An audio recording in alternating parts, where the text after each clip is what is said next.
Good afternoon, everybody, and welcome to another episode of the City Chatter Podcast. I'm your host, John Bernstrom, Public Information Officer for the City of Grand Forks, and our guest during this episode, Ward 7 Council Member Ken Veen. Ken, thanks for joining us. Hey, glad to be here. So, okay, Ken, before we get into council dealings and whatnot, is the motorcycle out? It's close. So you have a motorcycle, I have a pool, and I've been hearing from my family we got the pool out last weekend. So now it's heating up and all that fun stuff. So I was curious if motorcycles working the same thing. It's a summer thing. How much work does it take to get the thing ready for the summer? Maybe about 5 minutes. Oh, okay. My pool I will take it and get the oil changed eventually. Okay. So, pool takes a week. Yeah. So, all right, Ken. Yesterday City Council meeting, you guys covered a lot of topics. About what, 2.5, almost 3 hour council meeting. Let's first go to the Beacon by Epic project. That is the development that's going in the old townhouse hotel site. There's 2 buildings built there. There's going to be a public plaza. They've come forward now and say we can't do the 3rd building right now. Can you talk about actions that were made by the council yesterday? Well, I think the action that we really got to was a bit of an understanding. When we work with developers like that, and because of the public plaza part of it, it's actually what I call a P3, which is a public-private partnerships, where we kind of try to do something that works for both sides. And of course, what happened is since that was first started, I think it was back in 21, we've had a little change in the economy, and the ability to do the same project within the original timeline wasn't going to happen. And so now, how do you deal with that? And how do we take advantage of what we've done to date, still not lose sight of where we want to be? It's just going to be a little bit later than we had originally planned. And so I think that was probably I think the main, at least our goal is to understand the changes that have taken place and still make sure the city is getting the best product that we can. Sure, and we'll have you pull your mic up just a little bit closer, but there you go. But interesting in this one, it's not like every developer has to come to the city for permission, but this one, there's actually, I'll use the term a contract, a development agreement, because the city is turning around specific tax dollars from that. So it's tax dollars from the buildings built directly back into the plaza. And fair to say that's the reason the city's involvement on this one? Yeah, it was a unique way of coming up with funding that the city didn't have, was to be able to work the arrangement that you just described, have this tax increment financing, and then having the monies that new monies come in, but basically go to pay for the plaza. Yeah, and the monies prior were based on 3 buildings, and now it's based on 2. 2 buildings. Are there going to be changes to the plaza at all? I don't think that most people will see, but there will be some things like FF&E, and there's going to be some electronics, and they may have to lease or rent something versus purchase it. Not that they can't and won't come later, but they won't be there initially. What type of time frame did you guys put on these guys for the plaza and the extra building? That is still being worked on. Oh, okay. So. Well, and that's a good follow-up here. I believe you made the motion, correct? Or did you second the motion? I seconded the motion. Second the motion. The motion included mayor, city attorney, and council president Sande, gave them some authorities, correct? Correct. What type of authorities did you give them? Well, I think to look at what we could and should expect for a timeline for getting it done. Okay. No, sounds good. Also on yesterday's agenda, another development, but the public health department is a joint city and county department. The city is in charge of, for better term, the administration of it. Correct. Right. Public health department is currently in the county office building. Also, there's an agreement in place that the sheriff's office is on the 2nd floor of the police department, with the understanding that the police department will eventually need that 2nd floor back. We have told the county we need that 2nd floor back. So we understand they need space for the sheriff's department. The city has brought up, we can move public health to somewhere else to free up space. I just gave the 30,000-foot view. You guys got some more details yesterday. It was more of an update to council. Did you learn anything new yesterday regarding that, those potential movings? It's 2 elected boards. Yeah, kind of each board, I know we all govern the city of Grand Forks residents because the city is in the county, and so the county, has that over larger responsibility, but we probably are larger, more detailed or whatever when we are just sure. representing More concentrated. the city. Yeah. Yeah. And so I think they've been trying to look at how that we could look at what's best for the total, the overall.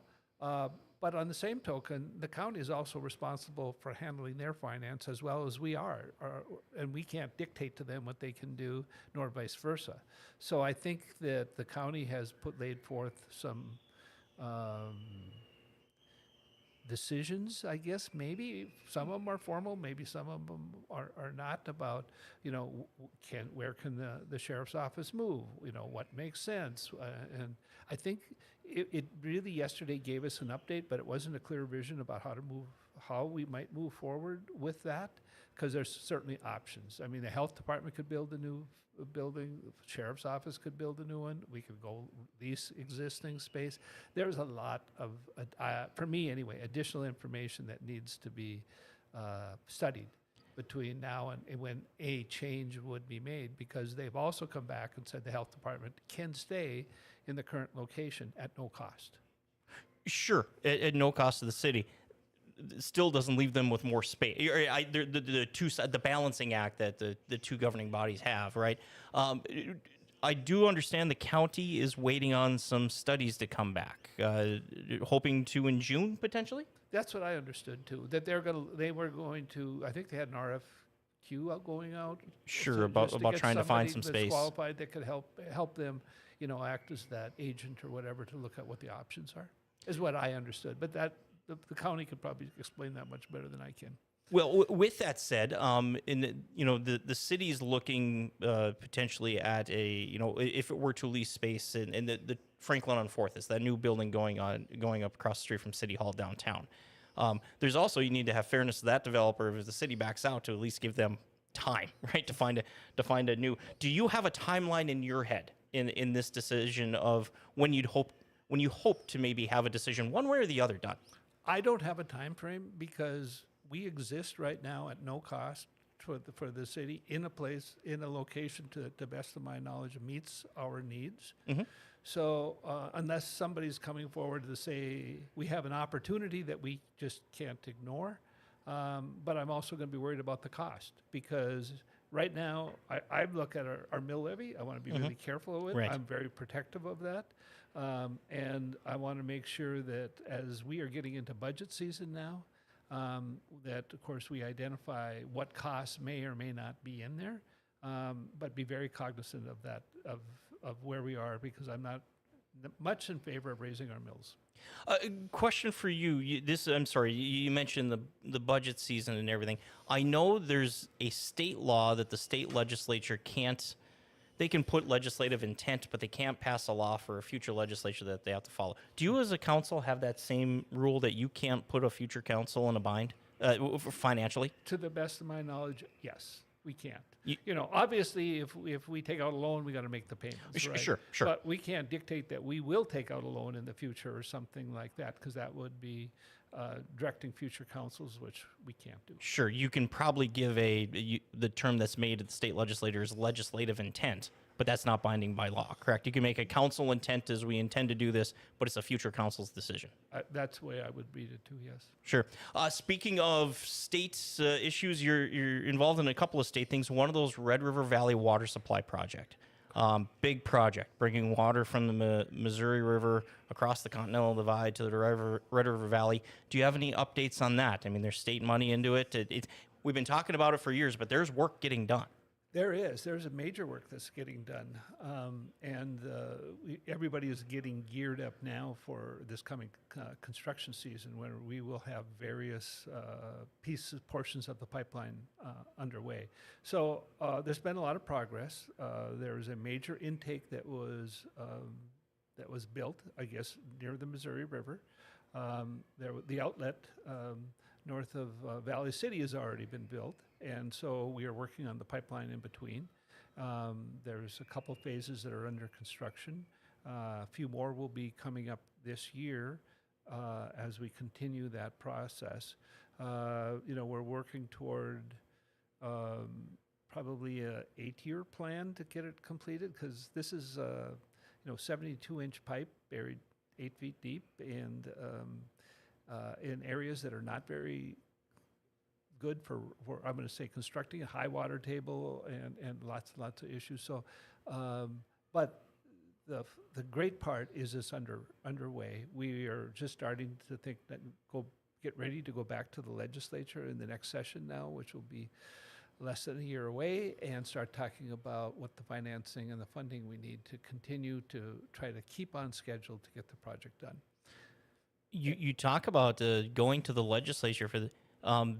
You say you're hoping in 8 years. I've been working for the city for 18. That's encouraging on my end, because you actually have and it's not this, oh, we have an idea, we have an idea, we have an idea. You've been working on this, since almost the beginning of it? Or, well, not quite. The beginning started how long? But you've been involved with this for a long time. Yeah, since 1994. Yeah, I mean, that's... So for 30 years, I've been involved with this project of getting water to eastern North Dakota, and it's taken on several different directives. Initially, we thought it was going to be a federal project, and then it was going to be a federal, state, local project, and then the feds didn't follow through, I guess what I'm going to say, signing the record of decision on a document that they prepared, and so then it became a state and local project, and so then the scope had to change, and we did a needs and options to take a look at what we could do, and then started looking at. It was initially a supplementary water supply for shortage, times of drought. Now there's a bit of a industrial portion to it, because if industry comes, we all know water's probably one of the major, energy and water is what you got to have. Transportation too. You need all of that, and so anyway, we've been looking at. Working those angles, making sure that we have a project now that is fun, that is workable, it is under construction. We've had to put together some of the interim funding packages, but we hope to get to a permanent one. Along those lines, you mentioned water, right? And that, yes, water is a big deal. Water is very much a big deal. I mean, it wasn't that long ago. The Red River right now is pumping at about, I want to say a little over 4,000 cubic feet per second. I check it when we get rain like that. We had it down to about 100 a couple of years ago. Not 100 cubic feet per second. Yeah. That's a low river. With the getting an idea of being able to control water in the Red River Valley and our new water treatment plant, I don't think it's any surprise that we all of a sudden have these agribusiness companies that are interested in our community. Yeah, I think, and not even all of a sudden, I think of all the major cities in North Dakota, Grand Forks has always had a great, agricultural business here. You go back to the Simplots and some of the others. I'm trying to think, the macaroni plant. Philadelphia macaroni. Yeah, I mean, so we've always geared a lot toward being part of that agribusiness, and everyone that has come. I mean, when Fufeng was here, when we're looking at the new bean processing plant, all of that relies on water. Some take a lot more than others. Right. And some can use wastewater. I think there's something that's been more looking at today than ever before is water reuse. And how does that fit into the equation? So when we're looking at the Red River Valley Water Supply Project, we're looking at all of that. I mean, it's all for eastern North Dakota. Obviously, the Red River flows north, but there's much larger flow in Grand Forks than there is in Fargo, but there's also going to be that reuse that's going to happen too. So it's a complicated project to try to engineer, because we're looking out to at least 50 years of service, and then be able to go beyond. So, but it is probably one of the most critical things that's the city can be looking at in general, because if we don't have water, we don't have a city. Right. It's one of the most non-sexy things, but it's also one of the most critical. From your standpoint, it's got to feel good. Like you said, you've been working on this. You're at 30-some years now. To now have an idea that the potential completion is within a decade. Yeah, it is. I'd love for it to be sooner, but that's a date. Yeah, it's got to be nice to have a date.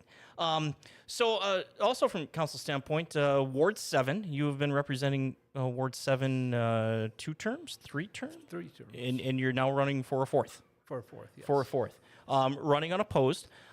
Just your thought process on putting yourself on the ballot again coming up here in June.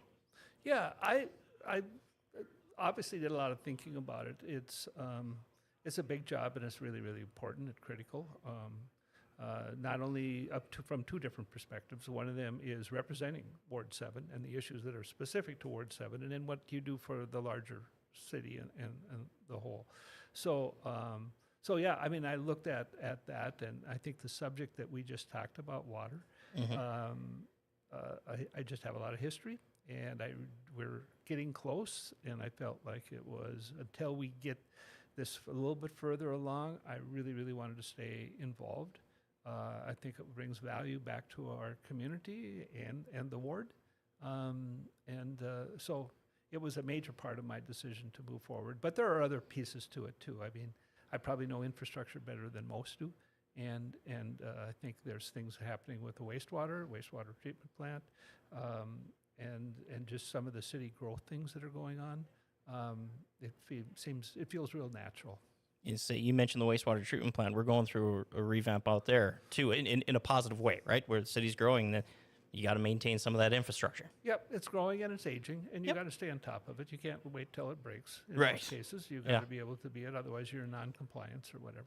Yep. The council itself, every 2 years, there's new members sworn in, but potentially, right? New members sworn in. So I always use the term every 2 years. It's a new council, right? There's new ideas, there's new personalities and stuff like that. As a council member, you are coming up now. You're going to have a new council here in about 6 weeks. As a council member, how do you? I'll use the term juggle or as a veteran council member, do you reach out to new council members to try to get a feel for how this council is going to operate? Because that changes every 2 years. Yeah, I mean, there's a fine line. I don't want to direct anybody or tell anybody how to do it or what they want to do, because I think that's the benefit of a new council coming in. You get new ideas, new thoughts. I think we always get better when that type of thing happens. So we do that, but on the same token, I believe it takes a new council person, well, at least a year. It could be up to 3 or 4 years to really know their job. I mean, you've got to get in here and you've got to do it. And so I think there's opportunity here when you have somebody like the existing council people who are always there for a resource for new ones. I mean, I've always reached out to people and say, hey, if you've got questions, let me know. Give me a call. See if there's something I can help you with, because I think we need to do that. And a tough thing it's the timing of everything, right? But the first thing the council does is get a 300-page book with the upcoming year's budget with you have a vote in a month. Yeah. I feel for everybody who does that, because I will say this much though, but you're right. I mean, it's 300 pages. If you try to go through that line item by line item, it's very, you'll never get through very it. challenging. No. And then to try to understand that. So, you do look at where the increases are, or where the changes are maybe, and see if there is an area that you had concerns in, maybe is that being addressed in the new budget.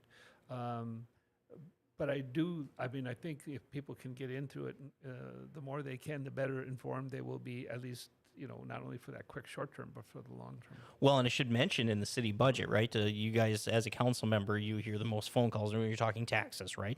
And that's to the general fund.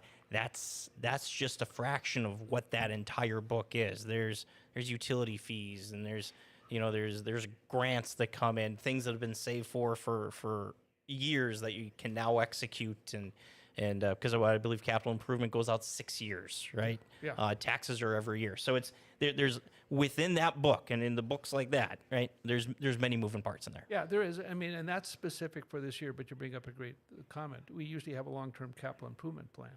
And if you don't, then if you're failing to plan, you're planning to fail, right? Oh, yeah. So you gotta look at that plan. We need to comply with that plan, because you miss something now, it's going to cost how much later? And usually we try to manage that really well. Yep. In the history of things haven't gotten cheaper ever. Ever. Ever. Your day job, non-council members, you're doing work with the Theodore Roosevelt Presidential Library out in Medora, rural Medora out there. Rural Medora, or is it actually in? No, it's within the 1 mile limit, we'll say, but it's outside the city limits. Outside of Medora. You read about it, you hear about it here on the eastern side of the state. Can you talk about how that project's going? It's actually going really well. I actually started on that project very late in 2019, and we've spent 3 solid years of design, and then some initial ramp-up period, and there'll be 3 solid years of construction. So the design is wrapping up. It is just, we're bidding the last phases out, but it's also been under construction since last June. So there's been a huge amount of success. When people go out there, I think they're pretty much surprised at how much action is going on. We had a great winter for construction. I mean, they had a 35-person, I think it was, concrete crew who poured all winter long. They were able to go all winter. All winter long. There was, I think, less than 8 or 9 days that they couldn't work through the whole winter, which is just That's amazing. amazing. And now they, and so they've gotten they've kind of somewhat changed their schedule because they didn't expect the weather to be like this, and when they can go, and so it's been hugely beneficial. So you say you've been constructing about a year, so that means there's still about 2 years left of construction, or 3 more years left of construction? No, that we will open right now in July of 2026. So we'll have a little more than 2 more years here of construction continuing. Sure. So with this, I was doing a little research of presidential libraries. I right, you hear names and you're a president and they open a library. I didn't realize there's actually a Federal Association presidential libraries. There's 13 of them that are on the list. Is this library going to intend to be on that list? It is intended not to be on the list. And I asked that because there are other libraries named after presidents that are not on the list. Yeah, and the criteria for being on that list were something that we felt we could do maybe even a better job not being on that list and focus on the things that we think are most pertinent. And so, and this presidential library is like no other presidential library. Sure. I mean, I've been to a few of them, not a lot, but a few of them. We're on 93 acres of land. Wow. It's that big. Our site, what we're doing from a site perspective, is nothing like anybody else has done before. I mean, we'll have a boardwalk, for instance, and a cultural loop, and sustainability is off the roof. We will be the most sustainable cultural institution of this size in the world when we're done. There'll be none that'll be similar to us. And so we have a portion of a big part of it is sustainability, zero water, for instance. We have 100% water reuse, don't even have a sewer line leading out of it. We'll generate all of our own power, 110% of the power that we need, as an example. So it's pretty unique, all the things that we're doing. Zero waste, all waste is reused. We actually monitor the carbon footprint of all the products that come in just for construction. Your construction techniques are all monitored like that. We're looking at the long-term payback by which we do, but we will be an example of not only a great cultural facility, but something that is at a level that's different. Wow, that's amazing. That's great to hear. Again, in Grand Forks, you read about it, you hear about it. I do work with the legislature, you see bills about it. I think it's, yes, there's a finances put into it, but there's nothing wrong with having nice things too. Yes. Yep. That's good. All right, so I'm going to pick your brain about presidential libraries or libraries in general. All right, I was doing a little research.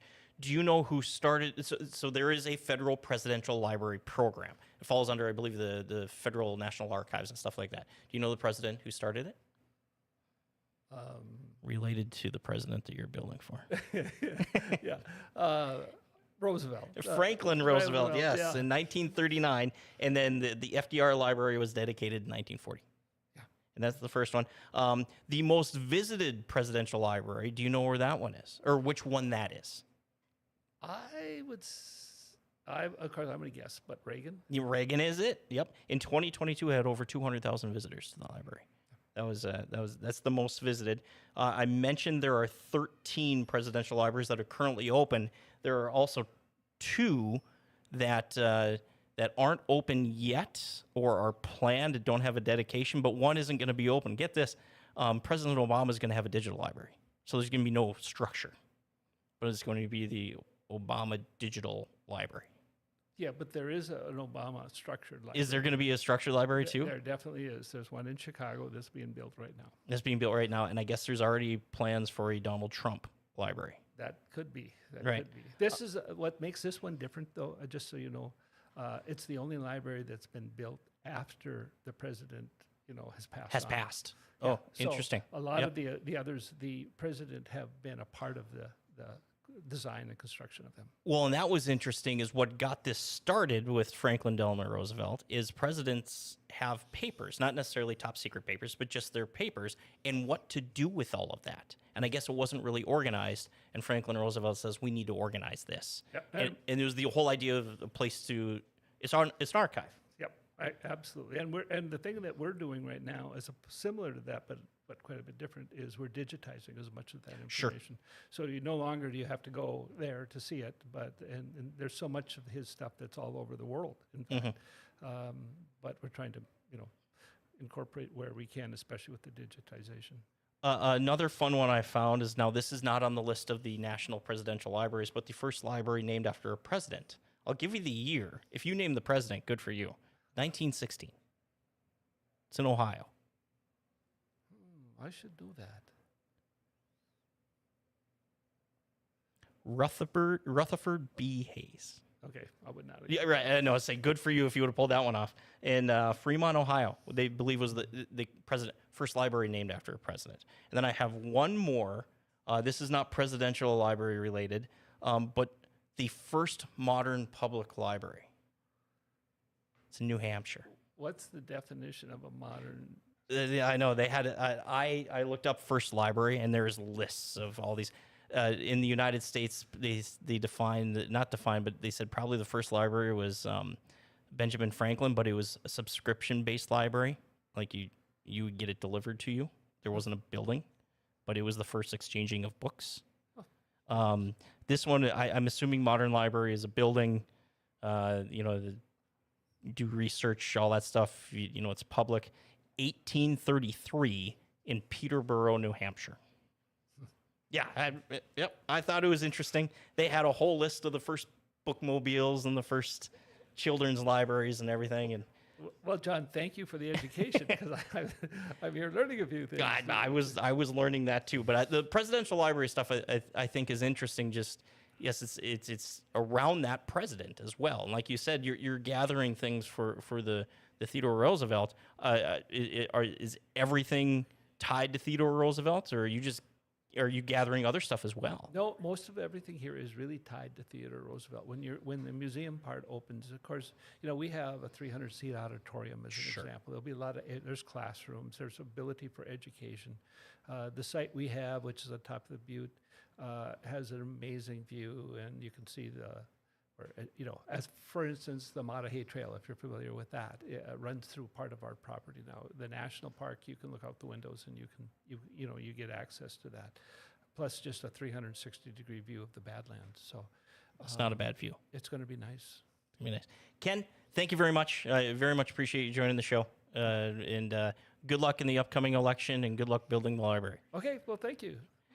Ken Veen, a city council member for the Ward 7, City of Grand Forks, joining us. Now, if you want to catch this episode or any other previous episodes of the City Chatter podcast, go to grandforksgov.com/podcast, and you can see our previous...